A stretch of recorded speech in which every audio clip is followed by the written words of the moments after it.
సరే, ఇంతకు ముందు నీకు, సరే నువ్వు నాకు ఎంతో చేసి పెట్టావు నాయన. నిన్ను అయోధ్య నగరానికి చేర్చవలసి ఉన్నది. కానీ నీకు నేను దశరథి ఇచ్చి పంపుతా అని చెప్పాడు కదా, దశరథి ఓ మాట ఇచ్చాడు కదా. అంటే మనం అనుకుంటాం మహారాజు చేసిన దానికి మనం ఏదో ఇంత ఎంతో రుణోపణం ఇస్తాం కదా.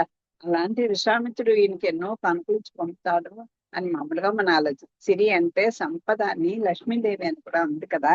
అలాగా చూద్దాం. ఇంతకు ముందు నీకు యజ్ఞ దక్షిణ ఇవ్వాలి కదా. నీకు యజ్ఞం పరిసమాప్తి చేయించవు. యజ్ఞం భోక్తో నువ్వే అని చెప్తున్నాను. అంచేత నీకు ఏదో ఒక ఫలాన్ని ఇవ్వాలి కదా. అంచేత అందుకొరకు మిథిలా నగరమునకు పోయి అసలు మీకు తోడు లభించునేమో చూచెదను. దొరకని దొరికినచో ఇంత చేసి పంపుటయే యుక్తము. సరే నాయన, మిథిలా నగరానికి వెళ్దాం. అక్కడ నీకు సరైన జోడు దొరుకుతుందేమో చూస్తాను. అది నీకు తగినటువంటి సంపద నేను ఇవ్వాలి కదా. ఏదో ఒకటి ఇచ్చి పంపిస్తే కాదు కదా. నీకు తగిన అనురూప అయి ఉండాలి కదా. అన్ని విధాలుగా తల్లి నీకు తగిందై ఉండాలి అని ఈయన మనసులో మాట. అంచేత నీకు తోడిచ్చి నీకు తగిన తోడు దొరుకుతుందేమో చూస్తాను. చూసి దొరికితే జత చేసి పంపటయే కర్తవ్యము అని చెప్పి కౌశికుడు రాజపుత్రులతో మిథిల వైపు సాగిపోయాను. ఇప్పటికే సితాశ్రమం సమాప్తం అయిపోయింది. ఆ రకంగా మళ్ళీ మిథిలకు వెళ్ళడం, జనక మహారాజుతో మాట్లాడడం, ఆయన అదేంటి అక్కడే ఈ విశ్వామిత్రుని కథ అంతా కూడా తెలుసుకోవడం, ఇవన్నీ కూడా జరుగుతాయి. సీతా కళ్యాణం జరుగుతుంది. మధ్యలో పరశురాముడితోటి యుద్ధం చేసుకోవడం, మళ్ళీ సీత రామ లక్ష్మణ భర్త శత్రుఘ్ని యొక్క వివాహం జరగడం, అందరూ కలిసి ఆ అయోధ్య నగరాన్ని చేరుకోవడం, అక్కడతో ఆ పాలకండ పూర్తయిపోతుంది. మళ్ళీ ఇక్కడ అరణ్యవాసంలో లక్ష్మణుని పర్ణశాల నిర్మించమని స్వామి అడగడం, రాముడు లక్ష్మణుని అడగడం, అక్కడికేమో ఈవిడ శూర్పణఖ రావడం. ఈ కథ అంతా కూడా ఈ పర్ణశాలలో వస్తుంది. ఈ పర్ణశాలకి ఒక చక్కని ఉదాహరణగా చెప్తుంటారు. అహం సర్వం కరిష్యామి అని, నేనే అన్ని చేసేస్తాను అంటాం. మనం ఏదైనా చేయగానే నేను చేసేస్తా అంటాం. అలాగే లక్ష్మణుడు కూడా, నేను నాతో పాటు అరణ్యాలకు వస్తాను, నీకు నేను అన్ని సపర్యలు చేస్తాను, మీరు హాయిగా విహరిస్తూ ఉండండి అని అన్ని చెప్తాడు కదా అయోధ్యలో. దానికి అలా అనడం తప్పు కదా. మరి ఎక్కడ ఆయన తప్పుని తెలియజేసుకుంటాడు. లక్ష్మణ, ఓ పర్ణశాల నిర్మించవయ్యా, మాకు తగినట్టుగా నీకు కూడా నివాసం చూసుకో అని చెప్తే, అప్పుడు లక్ష్మణుడు అంటాడు, నువ్వు ఆజ్ఞయ్యా, నువ్వు ఎలా అంటే అలా చేస్తాను అంటాడు. అక్కడేమో అన్ని చేసేస్తాను, ఇక్కడ నువ్వు ఎలా చెప్తే అలా చేస్తాను. అది అది మనం నేర్చుకోవాల్సిన విషయం. ఇక్కడ పర్ణశాల దాంతో అమ్మగారి దాంట్లో హాసం వేదం అయిపోయింది, సిద్ధార్థం అయిపోయింది. ఇప్పుడు పర్ణశాల, తర్వాత శబరి కథలు మనం దీంట్లో ఈ రామాయణ రహస్యాల్లో తెలుసుకుంటాం. ఇవన్నీ కూడా ప్రవచన.com ఉన్నాయని చెప్తాను. అమ్మగారికి అవన్నీ కూడా, రామాయణం కూడా వచ్చిన కవ్యం కూడా దాంట్లోనే ఉంది. వాళ్ళు దాన్ని చదువుకునే ప్రయత్నం చేయండి. పర్ణశాలకు వస్తుంది. సోదర, రఘువంశం నందు జన్మించిన రాముడు కంచులైన మన వారిని చంపుటచే మన ఇంటి మీదకే వచ్చినట్లయినదిరా. ఫలములు పుష్పములతో సొగసుగా ఉండటి దండకారణ్యము పాడుపడిపోయినది. ఇంకా మన భాగ్యరేఖ వక్రించినట్లే. ఇటుపై మనకు దిక్కపు వారు దండకలో నుండిన మునులు చిరకాలము నుండి నోచిన నోములు ఫలించినట్లే కదా. ఆ రాముడు అసహాయంగా క్షణకాలముననే మన వారినందరినీ చివరకు చావు కబురు చెప్పుటకైన ఎవరు మిగలకుండునట్లు హతమార్చినాడు. చావు తప్పి కన్ను లొట్టబడినట్లు అకంపనుడొక్కడే. ఆడు దాని వలె దాగి దాగి ప్రాణములు దక్కించుకొని లంక చేరి చావు కబురు చల్లగా చెప్పినాడు. ఈ ఈ పెరలో జరిగిన కథనంతా కూడా చెప్పేస్తున్నారు.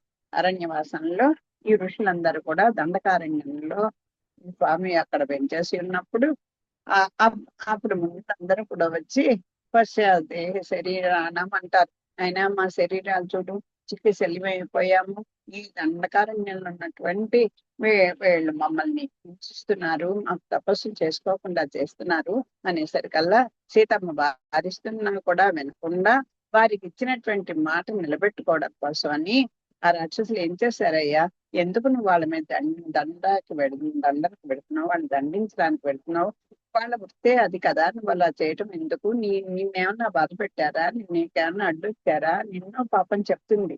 చెప్తే ఇచ్చిన మాటను నేను నిలబెట్టుకోవడమే కావాలి అని చెప్పి అక్కడ దండకారణ్యంలో 14,000 మంది రాక్షసుని కూడా తనొక్కడే, లక్ష్మణుడి రానికుండా తనొక్కడే అక్కడ సంహరించాడు.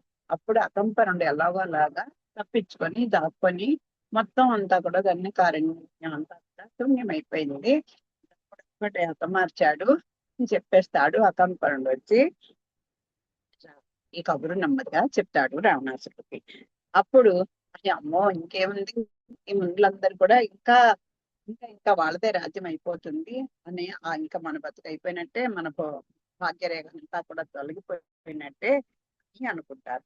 రాముడు ఏదో కార్యం నెరవేర్చుటకై పుట్టినవాడు కావచ్చును, ఏ కారణం ఏ కారణముననో అడవుల బడి వచ్చాను, కానీ సామాన్య మానవుడుగా తోచుట లేదు.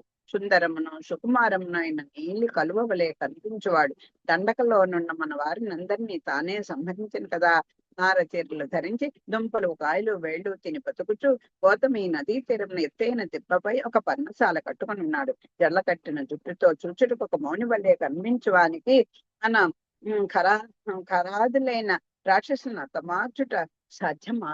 వీళ్ళకొక డౌట్ వచ్చింది. వెళ్ళి చెప్పాడు కానీ వాళ్ళు చూస్తే వేషం చూస్తే నారబట్టలు కట్టుకుని ఉన్నారు, ఏదో తపస్సు చేసుకుని వచ్చిన వాళ్ళుగా ఉన్నారు. కానీ వాళ్ళ యొక్క రూపురేఖలు చూస్తే వాళ్ళు సుందరము సుకుమారమైనటువంటి నీలి కలువ వలె కనిపిస్తున్నారు. మన వాళ్ళందరినీ సంహరించను కదా, మరి వాళ్ళ ఆహారం ఏమో దుంపలు కాయలు వేళ్ళు తిని బతుకుతున్నారు. అలా గౌతమి నది తీరంలో ఒక ఎత్తైన దిబ్బ మీద ఒక పర్ణశాల కట్టుకుని ఉన్నాడు. జడలు కట్టినటువంటి జుట్టుతోటి చూడడానికి ఒక మౌని వలె కనిపిస్తున్నారు. మరి అలాంటి వాళ్ళు ఈ ఖరదూషణాదులు మొత్తం వాళ్ళతో సహా 14,000 మంది రాక్షసులందరినీ కూడా హతమార్చుట సాధ్యమైన పనా అని వీళ్ళకి డౌట్ వచ్చింది. అన్న నూతన యవన ప్రాయమందు మెత్తని చిగురాకు శోభతో ఉన్న శరీరమున దూసర వర్ణముతో ధూళిపట్టి ఉన్న నారతీర కట్టినను సుందరముగానున్న రాముడు అనాయాసముగా ఒంటరి రాక్షస నాశనమును అనరించనే. ఆహా, ఎంత పరాక్రమము, ఎంత బలము, ఎంత దర్పము అని ప్రశంసించుతూ దేవతలు నా వానిపై సుగంధం రజల్లు పువ్వులను వానగా కురిపించిరు కదా. నల్లని వాడు, ప్రకాశించు శరీరము కలవాడు, అదృశ్య రేఖలు కలవాడు, వికసించిన పద్మ సౌందర్యము కాంతులతో నుండి కూడిన నేత్రములు కలవాడు, పరికించి చూచిన దృష్టిపాతమునకే వడిలిపోవు శరీర శోభ కల రాముడు రాక్షసులనెల్లా మట్టు పెట్టిని అని. రామ అంటే అక్కడ అందరూ నశించారు, వెళ్ళిన వాడు రాక్షసుడే. ఆ వార్త చెప్పడానికి వెళ్ళాడు, వాళ్ళందరూ చనిపోయారు అని చెప్పడం కంటే రామ దివ్యమంగళ విగ్రహాన్ని వాళ్ళు చక్కగా తనివి తీర, లేకపోతే ప్రతి అవయవ సౌందర్యాన్ని, సామూహిక సౌందర్యాన్ని, సముదాయ శోభని కూడా చూసి తరించినటువంటి యోగులుగా మారిపోయారు. ఆయన అందాన్ని వర్ణిస్తున్నారు తప్ప ఇలాంటి వాళ్ళు ఎలా సంహరించారు? సుకుమారంగా కనిపిస్తున్నారు, వాళ్ళ శరీర అవయవం అన్ని కూడా అలా కనిపిస్తున్నాయి, కాంతులు వెలుతున్నారు, ఆ పద్మాల లాంటి నేత్రములు ఉన్నాయి.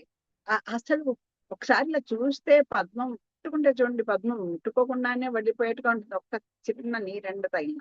అలాంటిది మనం చేతి తగిలిందంటే వాడిపోతుంది.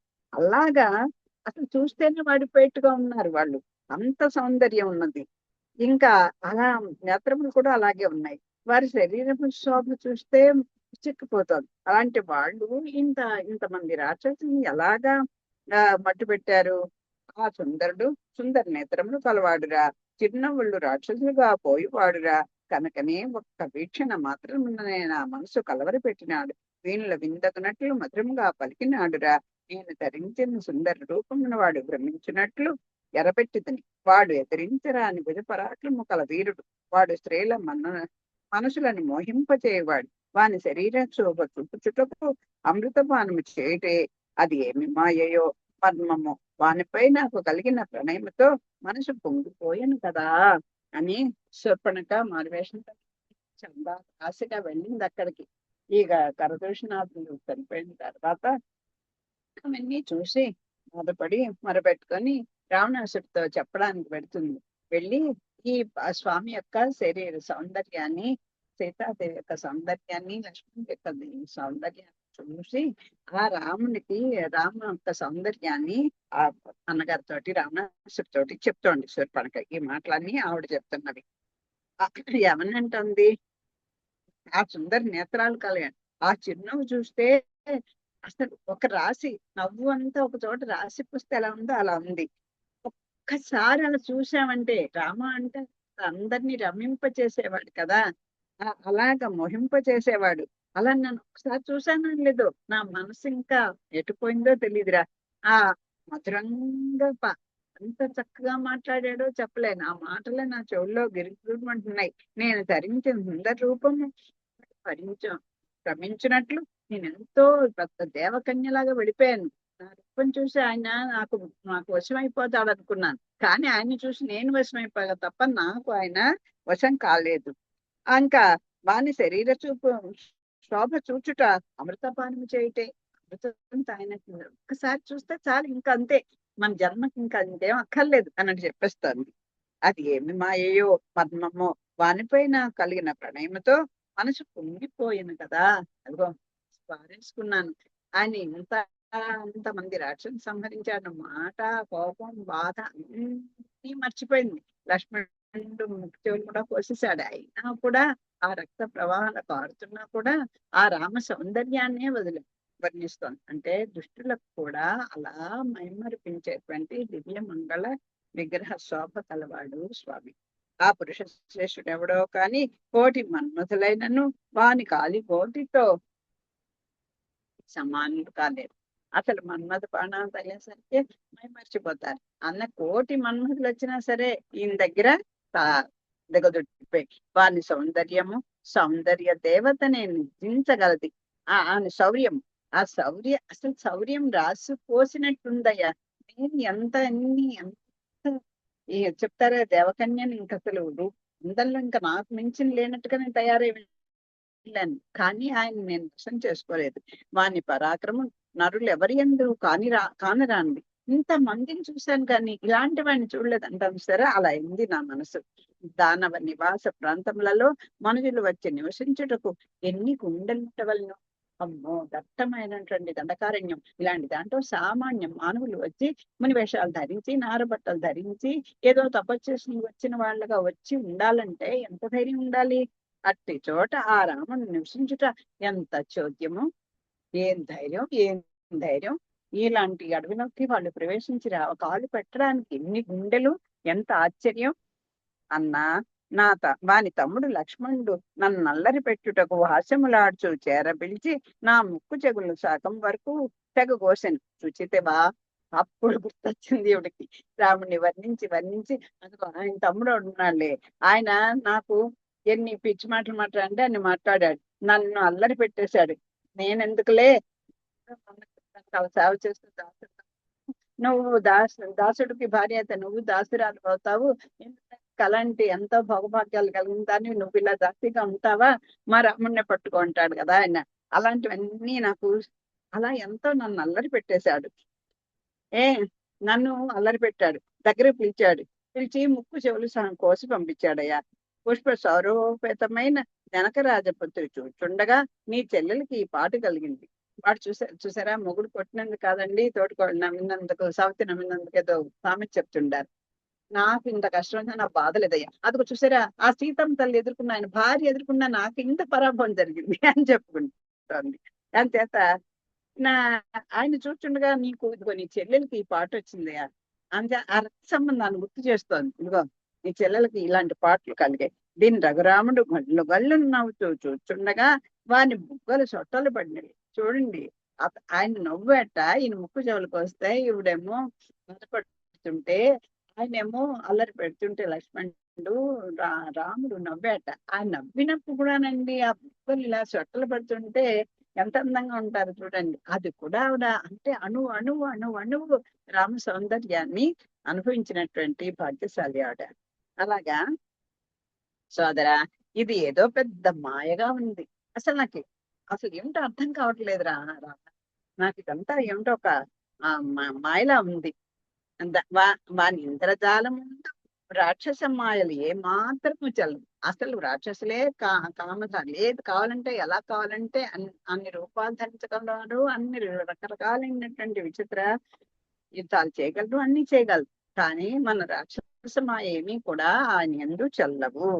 వైసముద్రి అడవిలో చెట్లు మోడువలే మమకార వికారములేమీ లేక ఎడారి ఉన్న నా మనసునందేదియో మధుర భావము కలుగుట దాని ప్రభావమే. నేనా ఏదో ఒక మూడులా పడున్నాను అడవిలో, ఏదో అసలు నాకు నమ్మకం లేదు, వికారం లేదు. చూసినా నేను అలా చెల్లించను, ఆ ఎడారిలాగా పడున్నాను. అలాంటి నా మనసు ఎండిపోయి ఏ టైం మీద కోరికలు లేకుండా ఒక విరాగిలాగా ఏదో మనసు కరుడు కట్టేసింది అంటాను సరే, అలాంటి స్థితి నుంచి నేను ఇప్పుడు ఈ రాముని యొక్క మాయలో పడిపోయానయ్యా. నేను ఆయన ఎవరో కానీ నాకు తెలియట్లేదు అని, ఇది ఏమిటి మాయో నాకు తెలియట్లేదు అని చెప్తోంది. నా మనసునందు ఏదో మధుర భావం కలుగుట దాని ఆ ప్రభావం ఏంటి అని ఇలా ఒక్కసారి చూశాను లేదో నా మనసు లైన్ తప్పిపోయిందంట. చూసా అలా అయిపోయాను. ఆ రాకవుడు చిగురులు మొలిపింప చేయగలవాడు. ఎడారిలో పడినటువంటి ఒక మోడుగా ఏమి దిక్కు లేనకుండా పడి ఉన్నటువంటి ఈ జీవరాశుల్ని ఆయన కనుక ఆశ్రయిస్తే, ఒక్కసారి చూస్తే, ఒకసారి తలిస్తే మళ్ళీ చిగురులు వేసి మహావృక్షం అయిపోతుంది అని చెప్పడానికి ఇంతకన్నా నిదర్శనం ఏముంటుందండి? నాకేదో మైకము కమ్మ చేశాను. నా ఎందు మన మాయలేం వాని ఎందు మన మాయలేం చెల్లును. ఇదిగో అయిపోయింది, మన బతుకు అయిపోయింది అంతే అన్న. నువ్వెంత గొప్పవాడు అవ్వు, నేను ఎంత గొప్ప రాగినవని, అంతే. ఆయన చూసామంటే ఆ మాయలో పడిపోవాల్సిందే. మన మాయలు ఏమీ చల్లవు, ఇక్కడతో మన బతుకు సరి అని చెప్పేస్తుంది. ఇక మన ఆటలు కట్టుబడినవి, లోకమున ఆశ్చర్యమున ముంచి తేల్చు అంతటి బలమా స్వామికి ఎట్లు కలిగినదో. అసలు నాకు ఆశ్చర్యం ఉంది. ఆయన చూస్తే మామూలు మనిషిగా ఒక ఏవో నార బట్టలు కట్టుకొని ఒక ముని వేషం ధరించి అలా కనపడుతున్నాడు. ఈయనకి ఇంత శక్తి ఎలా వచ్చిందయ్యా? అసలు నాకు అది అర్థం కావట్లేదు. నీవు వాడిని భగవంతుడు కాదందువా? సాక్షాత్తు భగవంతుడై ఉంటాడు. భగవంతుని తప్ప ఇంత శక్తి ఒక్క మనిషి 14,000 మంది రాక్షసుల్ని ఎవరి అండ లేకుండా, ఎటువంటి సహాయం లేకుండా చేయగలడా? సాక్షాత్ భగవంతుడు తప్ప అక్కడికి ఘటన సామర్థ్యం ఎవరికి ఉంటుంది? ఒకవేళ ఈయన అనుకుంటున్నాను, నువ్వు కూడా కాదంటావా అని అడుగుతోంది. ఆయనతో వాని ముందు ఒక క్షణం నిలిచి చూడరాదా? సరే, నువ్వంతా గొప్పవాడివి, గొప్ప బలవంతుడిని అనుకుంటున్నావు కదా, ఒకసారి వెళ్ళి నుంచి చూడు ఆయన ఎదుర్కొండా ఉంటాను. కట్టు పుట్టము బిగగట్టి నిమిష కాలముననే మన వారినలను మట్టు పెట్టిన జగజ్జెట్టి ఆ స్వామి. అదిగో జగజ్జెట్టిలు అంటారు సరే, అలా సినిమా కూడా వచ్చేది జగజ్జెట్టిలని. అలాగా ఇది ఆ పంచని పైకి కట్టాడు, ఒక్కసారి బిగ్గగట్టాడు, నిమిష కాలంలో మన వాళ్ళందరినీ కూడా మట్టు పెట్టేశాడు. అటువంటి జగజ్జెట్టి ఆయన సోదర, వాని పరాక్రమం ముందు మన వారు నిశ్చేష్టులే నిలిచిరన్న సత్యమే అగును. వీళ్ళందరూ నిర్వీర్యం అయిపోయి ఏమీ వీళ్ళ ట్రిక్స్ ఏమి అక్కడ పని చేయలేదు, మరి అక్కడక్కడ పడిపోయారు అంతే. అదే సత్యం, నా కళ్ళారు నేను చూసింది. దాన్ని తలచిన కొలది భయముకుచున్నది. ఒకసారి తలుచుకుంటేనే భయం వేస్తాను. వాడంతా మాయల మారియో, ఏదో మాయ ఉంది దీంట్లో. ఇంద్రజాలం అంటారు కదా, ఈ వీటిలో చూస్తూ ఉండం కదా, అలా ఏదో మాయల మారేమో.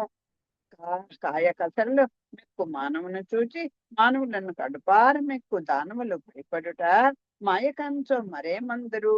అది ఏదో కాయలు, ఏదో దుంపలు, చిగుళ్ళు, ఆకులు, ఆ పిందెలు ఇలా తిని బతుకుతున్నటువంటి వాళ్ళు అలా మెక్కేటువంటి మాయల్ని చూచి మానవులని, అలాంటి మానవులందరినీ కూడా ఆ ఏకదాటిని అలా టపటపటప మింగేసేటువంటి ఈ దానవులు భయపెడుట మరి ఇంతమంది ఒకడా ఇద్దరా, ఒక్కడు కూడా ఎదుర్కోలేకపోయారు అంటే, అటు సామాన్య మానవుడికి వీళ్ళందరూ కూడా ఆహారం అయిపోయారు అంటే, ఇంకా మరి ఇంకేంటి?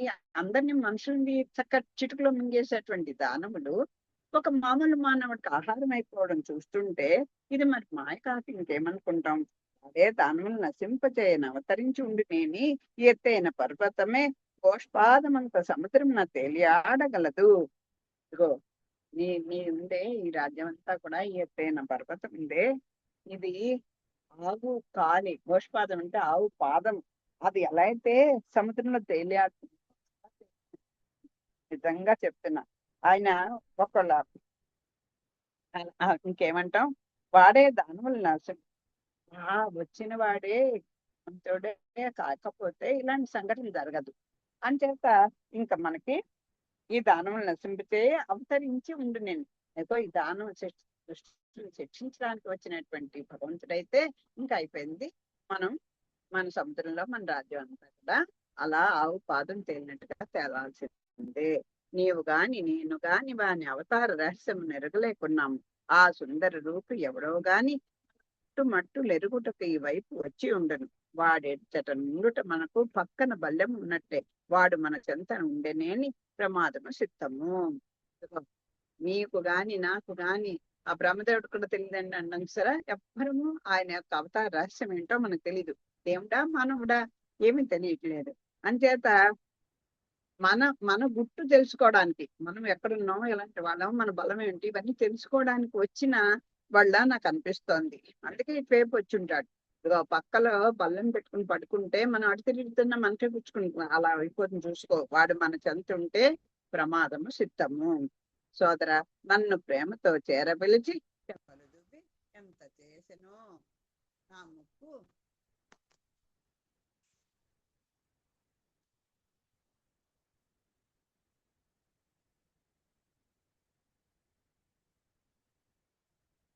హలో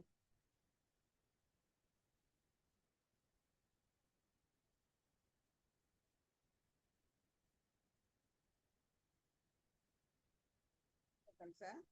వచ్చి నన్ను దగ్గరే పిలిచాడు. దగ్గరే పిలిచి ఆ మన పక్కన చెంపలు దువ్వాడు. నన్ను ప్రేమతో చేర పిలిచాడు, చెంపలు దువ్వాడు.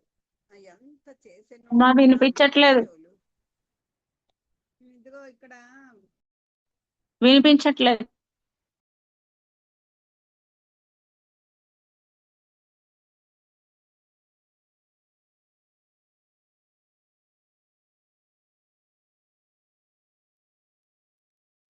ఓకే. వినపడుతుందా? అది ఇగో ఆ, నన్ను దగ్గరికి పిలిచాడు. దగ్గరికి పిలిచి నన్ను ప్రేమతో దగ్గరికి పిలిచాడు. నా చెంపలు దువ్వాడు. ఎంత చేసానో. అదిగో నా దగ్గరికి రాకపోతే, నా ముక్కు చెవులు ముట్టుకోపోతే కొయ్యలేడు కదా. అంటే నన్ను చాలా మురిపంగా దగ్గర తీసుకొచ్చాడు. చెంపలు నిమిరాడు, నా ముక్కు చెవులు ఇవన్నీ చెప్తున్నాను. అయ్యా, ఎంత నన్ను చేసి నాకు ద్రోహం చేశాడో. సాగదు, నిశ్చయముగా సాగదు. ఈ సముద్ర ప్రాంతం నందు సోదర, ఈ రాజముద్రాధికారము ఇంకా చల్లదు, అయిపోయింది. ఇంకా మన రాజ్యం లేదు, మన అధికారాలు లేవు, మన మాయలు లేవు, ఏమీ లేదయ్యా. అన్ని పటాపంచలు అయిపోయినట్టే. ఇదిగో దానికి సాక్ష్యం ఇదిగో నా ముక్కు చెవులు చూడు, చూస్తే తెలుస్తుంది నీకు. ఈ దండకారణ్య వాస నాటకమునకు తెరపడింది. ఇక ఆ అడవులు కొండలు నీ అధికార పరిధిలోనివి కావు. అయ్యో, నీ దశ మారిపోయినదిరా. నీతో ఈ బంధువులే నీకు విరోధులుగా మారు కాలము దాపరించను కదా అని కథని చెప్పేస్తున్నారు వాల్మీకి. ఏమంటున్నారు, ఇది అయిపోయింది, అధికారం అయిపోయింది. ఈ దండకారణ్య వాస నాటకం అంతా కూడా తెర పడిపోయింది. వాళ్ళందరూ ఉన్నారని ఇన్నాళ్ళు నువ్వు విరవికి ఉన్నావు. ఈ అడవులు కొండలు ఇవన్నీ కూడా మొత్తం విశ్వం అంతా నీ అధికారంలో ఉంది. ఇంకా నీ ఆటలు సాగవు, నీ దశ అంతా కూడా మారిపోయింది అని ముందర ఆయన్ని ఉసుగలుపుతోంది అన్నగాని. నీ బంధువులందరూ కూడా నీకు విరోధులుగా మారిపోయే కాలం వచ్చేసింది. నా ముక్కు చెవుల విషయం మొదలము లోకములను మోహింపచేయ రాముని సౌందర్యమంతయు ఇక ఎవ్వరికి దొరకదు. అది చూడండి, ఓ పక్కన ఆవిడ బాధను ఆవిడ మర్చిపోతోంది, మళ్ళీ రామ సౌందర్యం గుర్తొచ్చింది. అసలు అలాంటి వాడిని అసలు చూడలేదయ్యా, ఇప్పటివరకు చూడలేదయ్యా. ఎంత మోహపరిస్తాడో చెప్పలేనయ్యా అని చెప్తోంది. హలో, ఎందుకో ఫోన్ వస్తోంది, మళ్ళీ చేస్తున్నారు.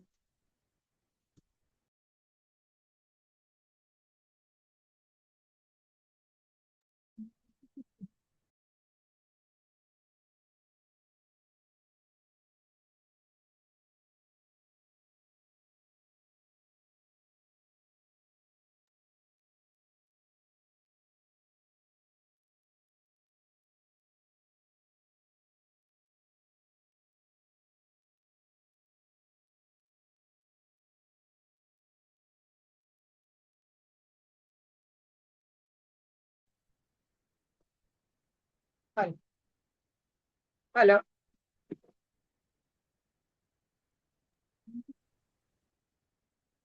అమ్మా హలో. వినిపిస్తాను. ఓకే. ఈవిడ కలిగిన బాధను మర్చిపోయి మళ్ళీ రామ సౌందర్యం ఒక్కసారి గుర్తొచ్చి ఆయన గురించి చెప్తా.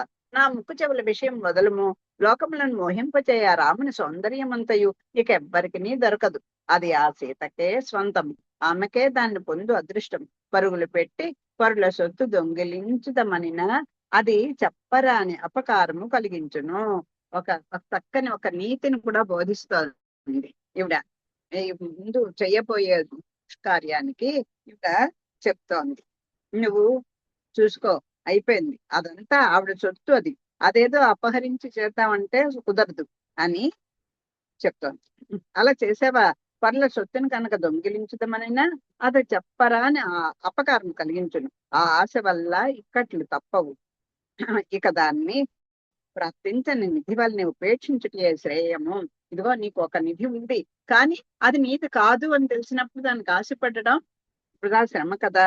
ఇంకా మరింత నీకు పాపం కూడా వస్తుంది, నీకు కష్టాలు మొదలవుతాయి. అంత ఊసుకోక మనసోపక నేను ఒక అవకరమును తెచ్చుకున్నాను. ఇదిగో నేను చేసిందే నీకు ఉదాహరణ. ఆయన సాక్షాత్తు పరమాత్మ. ఆయన అంతటి వాడని తెలిసి ఏదో నా మాయలో ట్రిక్స్ అన్ని చూపించి ఆయన వశపరుచుకున్నాను, వెళ్ళాను, నాకు పరాపం అయిపోయింది. నువ్వు కూడా అలా ఆశపడ్డావో నీకు కూడా అదే గతి పడుతుంది, చూసుకో అని నీ ప్రాణాల మీదకి తెచ్చుకోకని చెప్తాను. మనసు ఒప్పుకోలేదు, దుసు కలిపింది ఆయన చూడగానే. నేను ఒక అవకరానికి కోరుండి నేను ఒక అవకరాన్ని తెచ్చుకున్నాను. సోదరా, అయ్యో, ఇప్పటి నుండి నా చరిత్ర దుశ్చరితముగా పల్లె పల్లెకు పాకిప్రోవును. నేనొక దుష్ట పాత్రకు ఉదాహరణమైపోదును. నా వాంఛలను ఆ మానవుడు నా హృదయం నందే పాతి పెట్టినాడు. విరహ తాపము కలుగ చేశాను కదా. ఇదిగో దీని వల్ల చూడు, ప్రపంచంలో ఇప్పటికీ నా పేరు చిరస్థాయిగా అలా ఎప్పటికీ ఉండేట్టుగా ఒక దుష్టురాలిగా నాకు ఉండిపోయింది కదా. ఆ విరహతాపం కూడా నాకు కలగజేసింది కదా ఆయన సౌందర్యము. నా నా ఆ మానవుడు నా యొక్క వాంఛలన్నీ కూడా మట్టు పెట్టేశాడు, పాతి పెట్టేశాడు. నీవు సోదరుడవు, నీ ఎదుట నా పరపురుష వాంఛ వెలిబుచ్చుట సంగతము కాదు.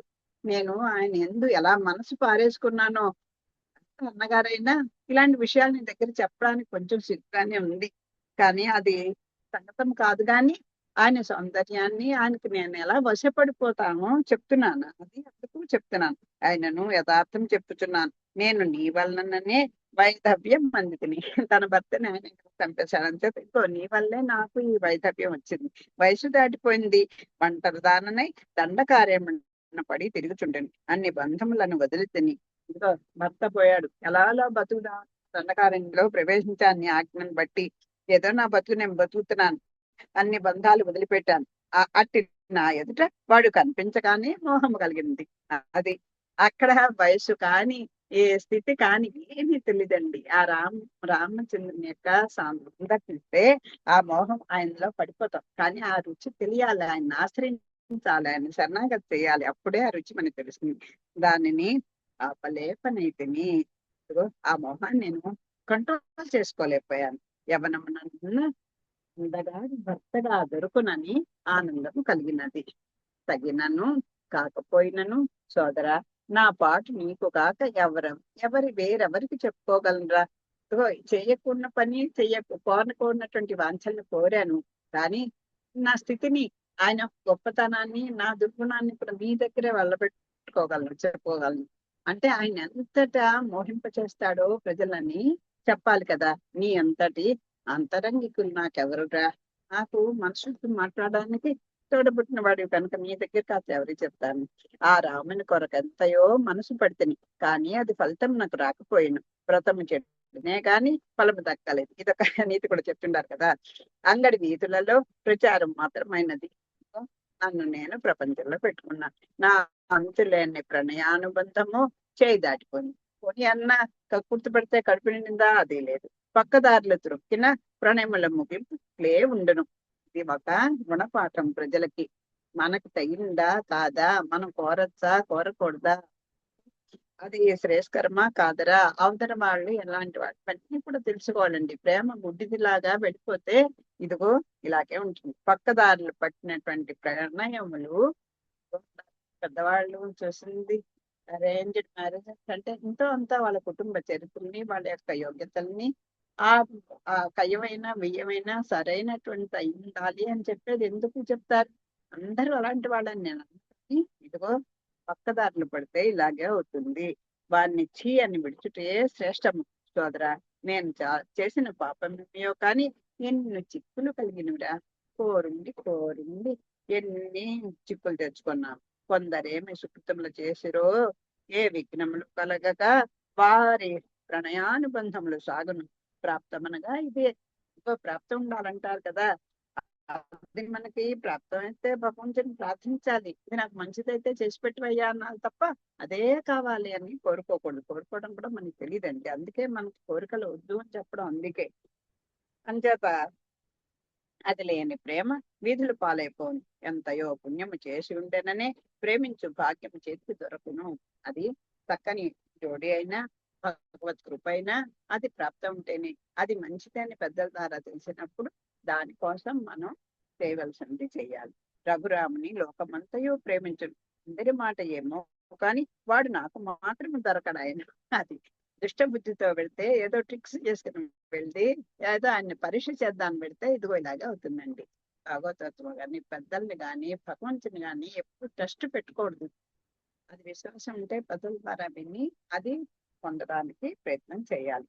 అలాగా సరే, నేను మాత్రం ఫెయిల్ అయిపోయాను అంతే. ఆయన నాకు దొరకడు. ఫలితం లేకపోయాను, పైగా భయము కలగజేసాను. ఏడ్చి మొత్తుకుంటుని కయ్యమునకు కాలు దువ్వితిని. ఇంత చేసిన ఆ పిచ్చి రాముడు నా మనోవ్యధ వెరగకపోయాను. ఆయనకి ఏం చేస్తా అంటే ఆయన మనసు లేదు, నేను ఎంత వెనకాల పడితే ఏంటి అని చెప్పుకుంటోంది పాపం.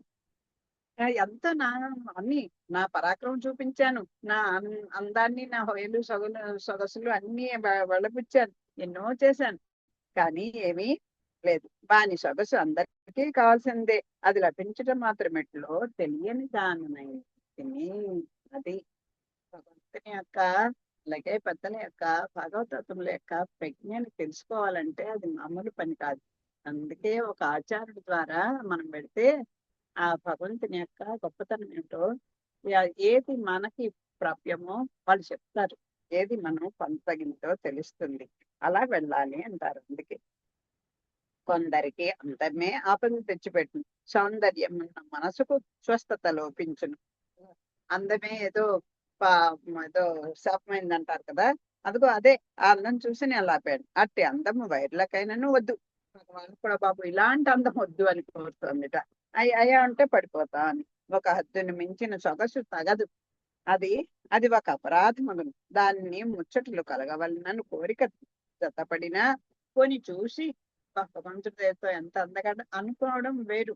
అదే కావాలనుకోవడం కామం అయిపోతుంది. అందం కాదు ఏదైనా సరే. సంఘం వేరు, కామం వేరు.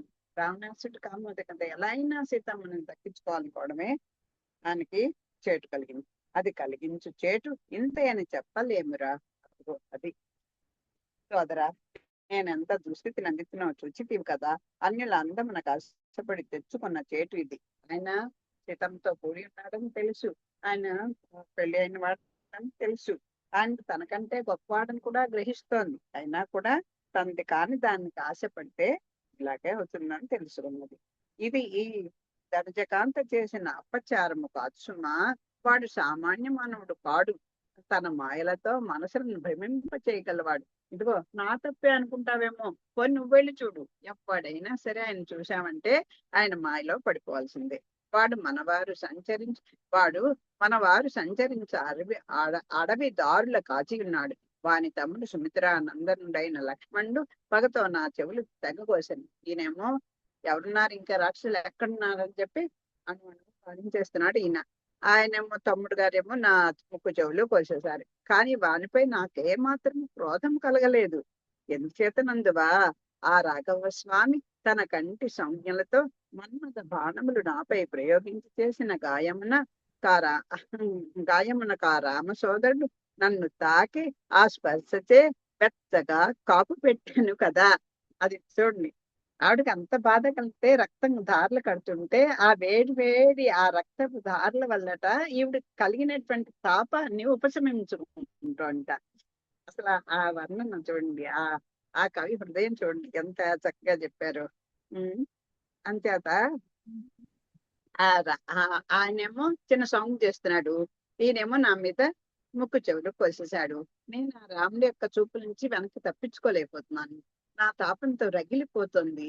అలాంటి దాంట్లో నాకు ఆ మ్, ఆ వేడిని భరించలేకుండా ఉంటే, ఆ తాపాన్ని భరించలేకుండా ఉంటే, ఈయన పోసినటువంటి రక్తధారల వల్ల, ఆ వేడి వల్ల కొంచెం నాకు ఉపశమనం కలిగింది. కాపు పెట్టినట్టుగా ఉంది అని చెప్తాను. నిజం నాకు లక్ష్మణుడి రూపు దాల్చిన శేషత్వం, అది వానికి జన్మతః వచ్చినదే. ఆయన అంతే కదా, అన్నగారు ఏది చెప్తే అది చేసేస్తాడండి. ఇంకా ఇంకోటి ఆలోచించడు. అది కదా ఈ జీవుడి యొక్క శేషత్వం.